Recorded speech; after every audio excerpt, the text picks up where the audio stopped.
तो 4 रोटी मैंने निकाल ली है और लगाते हैं बट घी। एक प्यारे से टीचर थे, वो कहते थे कि हमें जितने साल के हम होते हैं उतनी रोटियां खानी चाहिए। तो उस समय मैं 13 साल का था, तो उन्होंने कहा था 13 रोटी खानी चाहिए तुमको। हेलो नमस्ते, स्वागत है आप सभी का मेरे नए ब्लॉग में। तो अभी शाम के 4 बज रहे हैं और सुबह से अभी तक धूप नहीं निकली दोस्तों। तो चलिए बनाते हैं गाजर का हलवा और एंजॉय करते हैं। ठंडी में तो गरम गरम चीज़ खाने का मज़ा ही कुछ और होता है। चलिए दिखाते हैं क्या हो रहा है अभी यहाँ। ये इतनी गाजर कस ली है, ये इतना मेवा रख लिया है। अब चलिए बनाते हैं। रख चढ़ा दिया है ये बर्तन। अब इतना थोड़ा सा घी डालिए। देखिए कितनी ठंडी है, निकल नहीं रहा अभी। हाँ अब निकल रहा है। मेरे पास है गरी, बादाम और मुनक्का।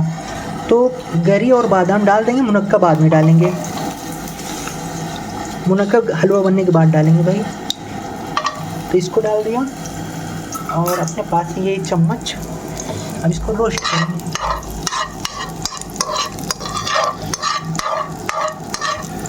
मेवा अपना कलर चेंज करता हुआ मस्त, महक अच्छी अच्छी आ रही है। देखिए ये ब्राउन कलर का हो रहा है मस्त।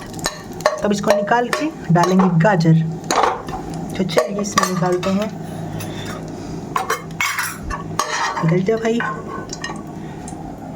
इसमें डालते हैं। अब हो गया बर्तन खाली, अभी घी बचा है। अब डालते हैं गाजर। तो अपने पास इतनी गाजर अब डालते हैं घी में। अब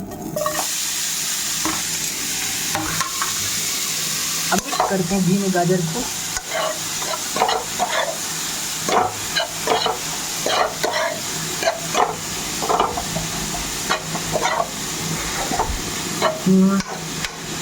हम लोग मोबाइल और पढ़ाई वढ़ाई करते हैं ना, तो इसलिए हमारी आँख कमज़ोर हो जाती है।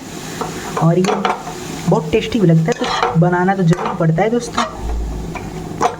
देखिए मस्त महक आने लगी गाजर की। अब ढक देते हैं 10 सेकंड के लिए।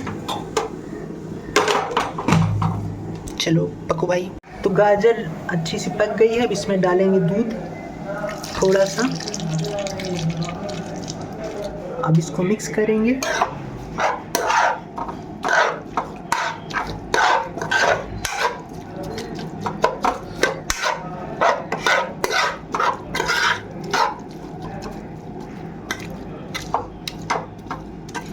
अब इसको थोड़ा सा चीनी डालेंगे।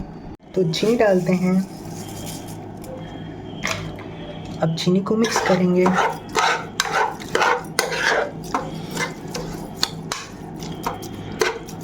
कांच जैसी चीनी की आवाज आ रही है।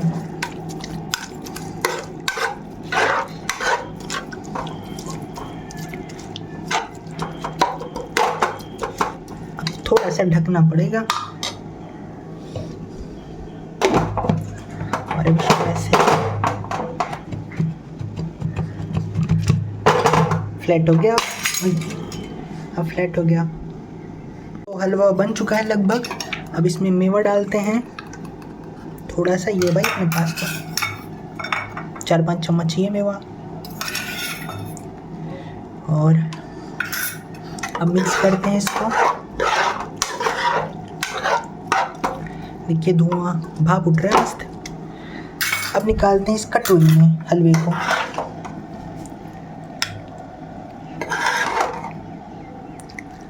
आपको थोड़ा कच्चा लग रहा होगा, लेकिन मैं ऐसे ही खाता हूँ क्योंकि बहुत ज़्यादा गलने के बाद मुझे अच्छा नहीं लगता। अब इसमें डालेंगे मुनक्का, काम चलाओ। और कुछ बादाम से डालेंगे और थोड़ा सा फिर डालेंगे।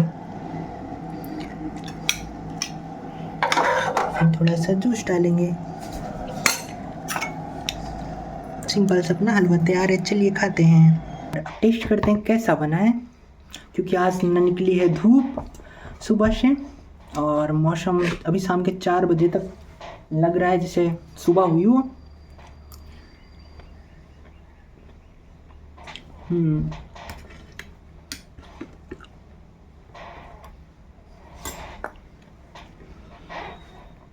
देखिए मेरी आंखें, देखिए आप खाएंगे तो मेरी आंख से सुंदर आपकी आंखें हो जाएंगी दोस्तों।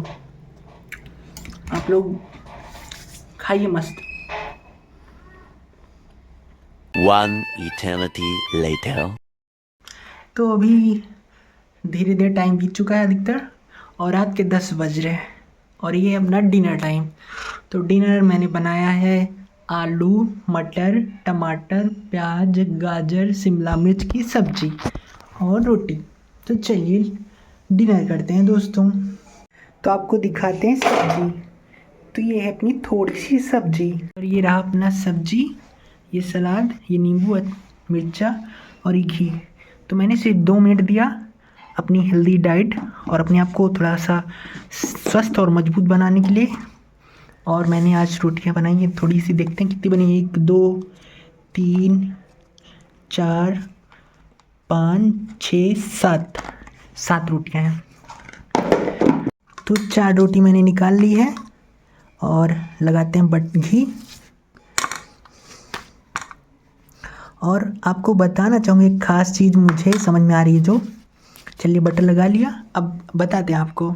जब मैं स्कूल में पढ़ता था मेरे एक प्यारे से टीचर थे, वो कहते थे कि हमें जितने साल के हम होते हैं उतनी रोटियां खानी चाहिए।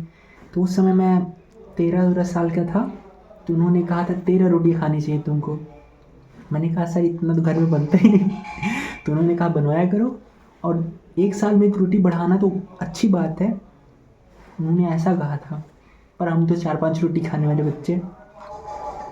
और सोचियो अगर उनकी बात मान लेता मैं, अभी मैं 23 साल 6 महीना 24 दिन का हूँ, तो मैं 23 रोटियाँ खाता। 1 किलो एक दिन में। सोचो कैसे कैसे, मतलब मैं एकदम बड़ा आदिमानव हो गया होता। पर मैं 4 रोटियाँ खाऊंगा और सिंपल।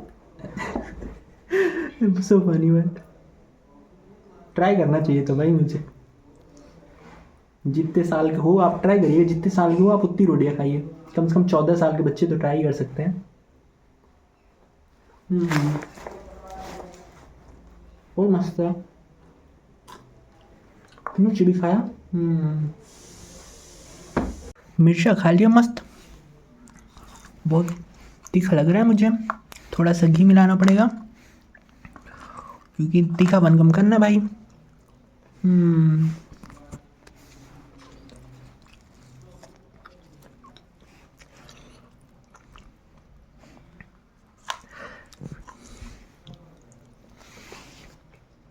और मैं अच्छी अच्छी चीज़ें सीख रहा हूँ अपने फैमिली वालों के लिए, अपने आप को मजबूत बना रहा हूँ कि उनके काम आऊँ। इसमें खाना बनाना अच्छे से सीख लिया था ये सब। तो ठंड बढ़ रही है और डिनर भी हो चुका है, खिड़की बंद कर देते हैं भाई, नहीं तो रात में यहाँ पे हालत खराब हो जाएगी।